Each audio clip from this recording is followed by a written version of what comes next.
বিসমিল্লাহির রহমানির রহিম। আসসালামু আলাইকুম রহমতুল্লাহি ওয়া বারাকাতুহু।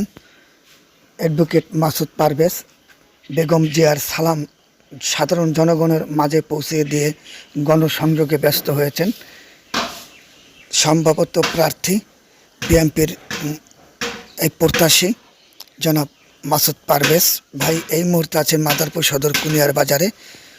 বেগম জিয়ার সালাম সবার কাছে পৌঁছে দেওয়ার জন্য ব্যস্ত। আগামী জাতীয় সংসদ নির্বাচনে প্রত্যাশী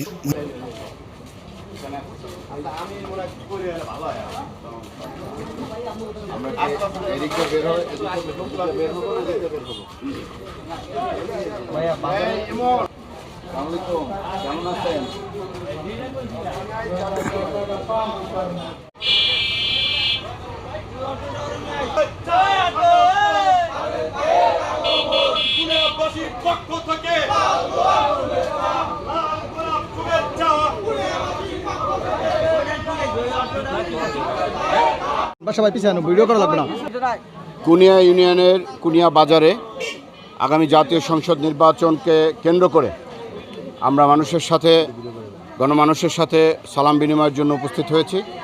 আমরা আজকের এই জনসংযোগ থেকে সকলের উদ্দেশ্যে বলতে চাই, আগামী জাতীয় সংসদ নির্বাচন একটি অবাধ, সুষ্ঠু, নিরপেক্ষ নির্বাচন হবে। সেই নিরপেক্ষ নির্বাচনের মধ্যে দিয়ে দেশের মানুষ যে ভোটাধিকার থেকে বঞ্চিত হয়েছিল সেই ভোটাধিকার তারা ফিরে পাবে।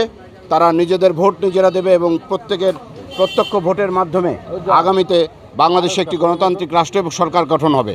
সেই সরকার, গঠিত সরকার দেশনায়ক তারেক রহমানের নেতৃত্বে যে 31 দফা প্রণয়ন করেছে, সেই 31 দফায় গণমানুষের জন্য যে ফ্যামিলি কার্ডের ঘোষণা করেছে দরিদ্র শ্রেণীর মানুষের জন্য, সেই ফ্যামিলি কার্ডের মাধ্যমে আমরা এই সমাজে পিছিয়ে পড়া জনগোষ্ঠীকে তাদের পরিবারের জীবনযাপনের জন্য এই ফ্যামিলি কার্ড একটি অন্যতম ভূমিকা পালন করবে।